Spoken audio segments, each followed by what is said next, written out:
What's going on, guys? Take 3 for this video. We're talking about NHL outdoor games today. And it's something that I really enjoy about the NHL. I love when the NHL does these huge spectacle games. Wish they put them on their own day without all the other games on because it kind of distracts from the larger thing and kind of disperses the viewership. But outdoor games, I think, are an excellent thing that the NHL does. It's great marketing. It's a great opportunity for the NHL to grow. What I have on the board here, we have the amount of games that have happened each year that have happened outdoors. We've every team's how many games, their records in the outdoor games. We have the venues for these outdoor games as well as the types of games that the outdoor format has worked with. We'll start with that, I guess. There have been 7 Heritage Classics, those going back to 2003-04, where the first one was played between Montreal and Edmonton at Commonwealth Stadium in Edmonton, Alberta. And it was a huge success. The attendance wasn't huge for that stadium. The Canadian venues don't have the biggest attendance. That one, I believe, had 57,167. All this information I'll be using in this can be found on Wikipedia NHL Outdoor Games. So if you want to go look at that, that has a lot of really cool information I used for this video.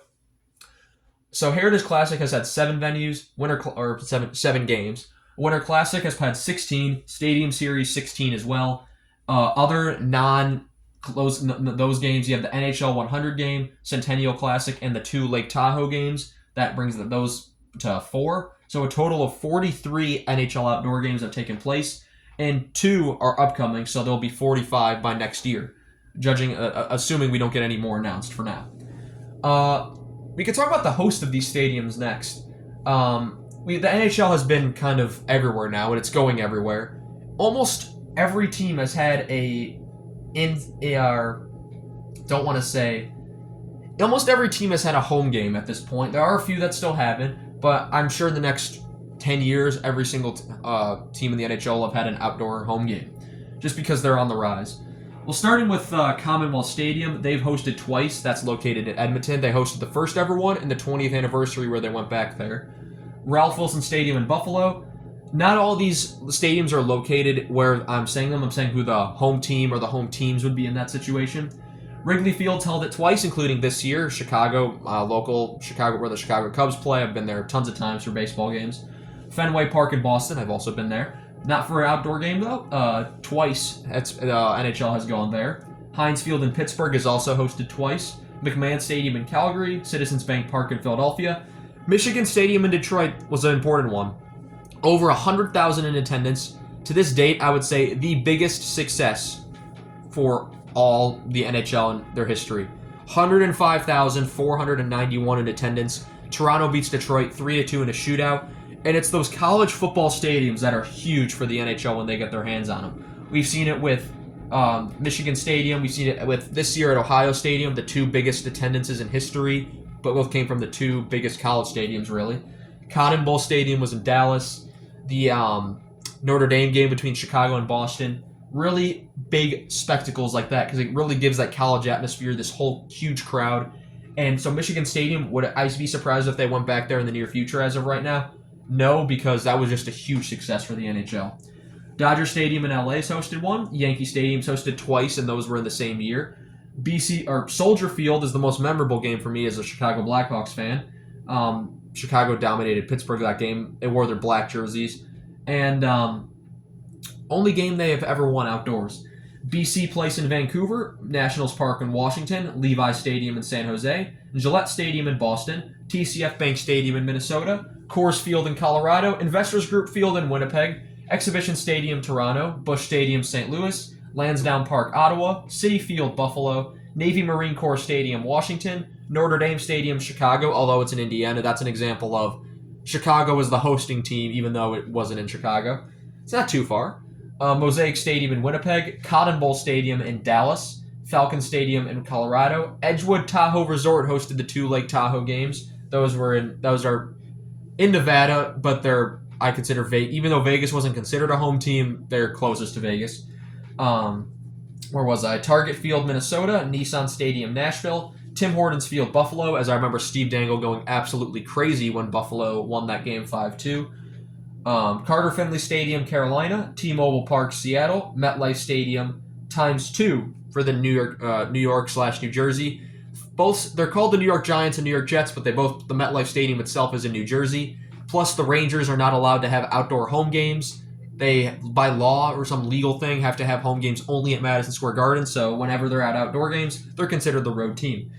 Anyway, Ohio Stadium in Columbus was the most recent one. Another huge success, 94,000 plus in attendance for that. Second biggest attendance in history, only behind the Michigan Stadium between Detroit and Toronto. So Columbus and Detroit, Toronto, Detroit's been a big catcher, it seems. No surprise, they're a traditional market. In terms of how many games have been had each year, 03-04 was the start of it. There was only one. However, before that, we can go into some history. Because there were 3 actual outdoor games considered by the NHL to be outdoor games before that first Heritage Classic. February 2nd, 1954, at the Marquette Branch Prison, the Detroit Red Wings played a prison team in Michigan, the Marquette Prison Pirates, with 600 in attendance. No score is available for that game. It was obviously an exhibition. April 9th, 1956, Conception Bay Sports Arena, Bay Roberts, Newfoundland. Bay Roberts, Brigus, Shearstown, and Coley's Point each played 1 period each against the Boston Bruins for some reason. I don't know.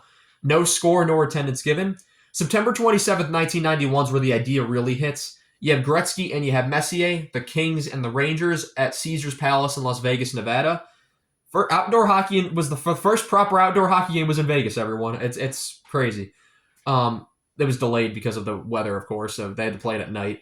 It was 5-2 in favor of the Kings and 13,000 in attendance for the entire game, which isn't bad for, honestly, I'm not even sure where they would have played at Caesars Palace. But moving on to this, as I mentioned before, 03-04 held the first Heritage Classic. 07-08 held the first Winter Classic. 08-09, 9-10, and both only held one game. Both only held the Winter Classic. 10-11 is the first time they did multiple games in a season with the Winter Classic and the Heritage Classic. 11-12, they went back down to 1. 12-13, they were scheduled to be some, but the lockout kind of canceled half the season. So 13-14, they double up and they do 6. 6 outdoor games is something the NHL has not done since. If they did a thing where they did 16 outdoor games a year with 1-2 teams at each venue, that would be very interesting. I don't think it'll ever happen because the NHL wants viewers and that diversifies the viewers, which is why I don't understand why they put those, like Columbus, Detroit, there were like 10 games on that day or 12 games, some at the same time. So not all eyes are going to be on that when you want all eyes to be on that. 14-15, they went back down to 2, back down to earth.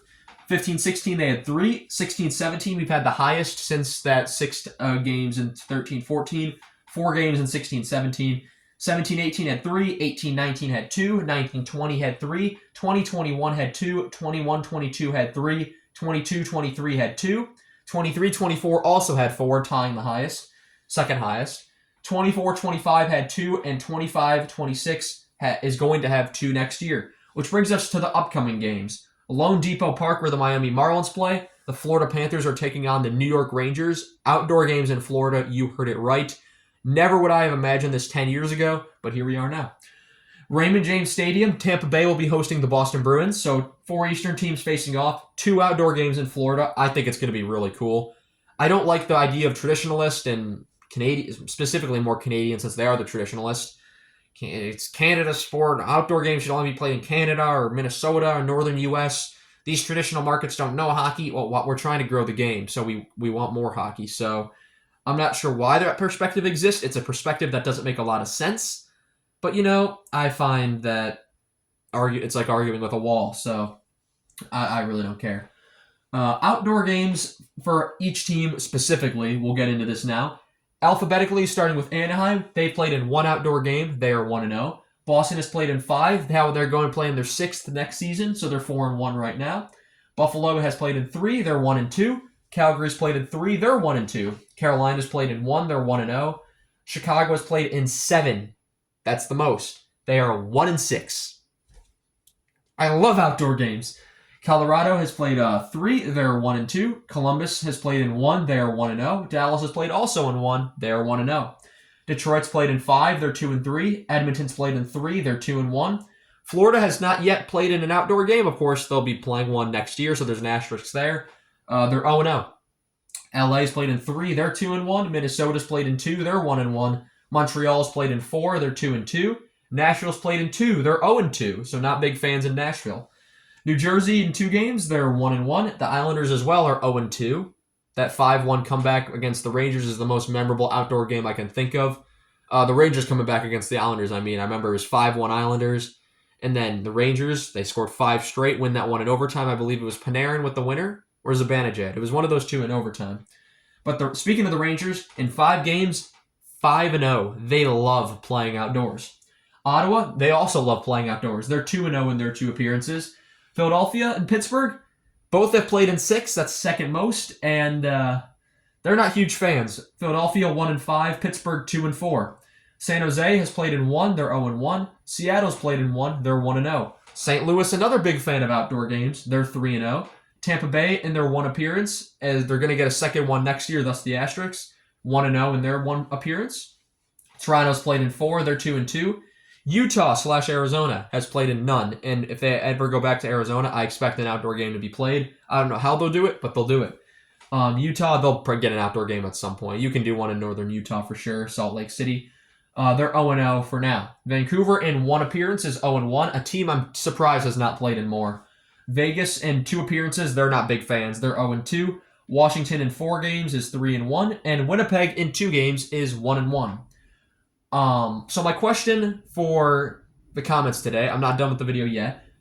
Which of these teams do you think plays next? And not 25, 26, we know who's playing next. 26, 27, who's going to get the next outdoor games? What venues have you been to, or would you like to get an outdoor game? Also, have you ever been to a outdoor game? What was the experience like? Because I would like to go, but being so far away from the ice in general you see on TV, I'd much rather watch it on TV. I think it's a lot cooler.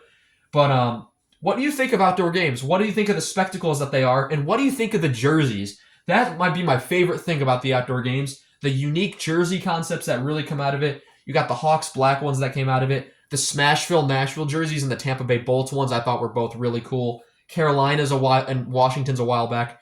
Washington's grew on me. I wasn't a huge fan of it first. That Carolina black and red. Ooh. Yeah, I was even a big fan. I'm not a big fan of the Cannon jersey in Columbus, but that blue one they had on for the Winter Classic, it was fantastic. Other ones that remained memorable, I do like the Pittsburgh and Philadelphia when they had that neon yellow, neon orange, and neon black kind of coloring. Those were both very cool. And in terms of other ones that I remember, I don't really remember anyone else that was really specific. I'm not a big fan of Colorado's outdoor jerseys. They've had a rough go of it. But yeah, that's really going to be all I have for you guys in this one. Let me down below. I just want to give a history, just a fun video about NHL outdoor games and how I think they are really cool. Really good marketing tactic for the NHL. Really good way to grow the game. And overall, just awesome. I mean, you can't go wrong with an NHL outdoor game. And anyway, I want to thank you all so much for watching this video. Hopefully this 3rd time is the charm for this video. And I shall see you all in the next one. Have a good one.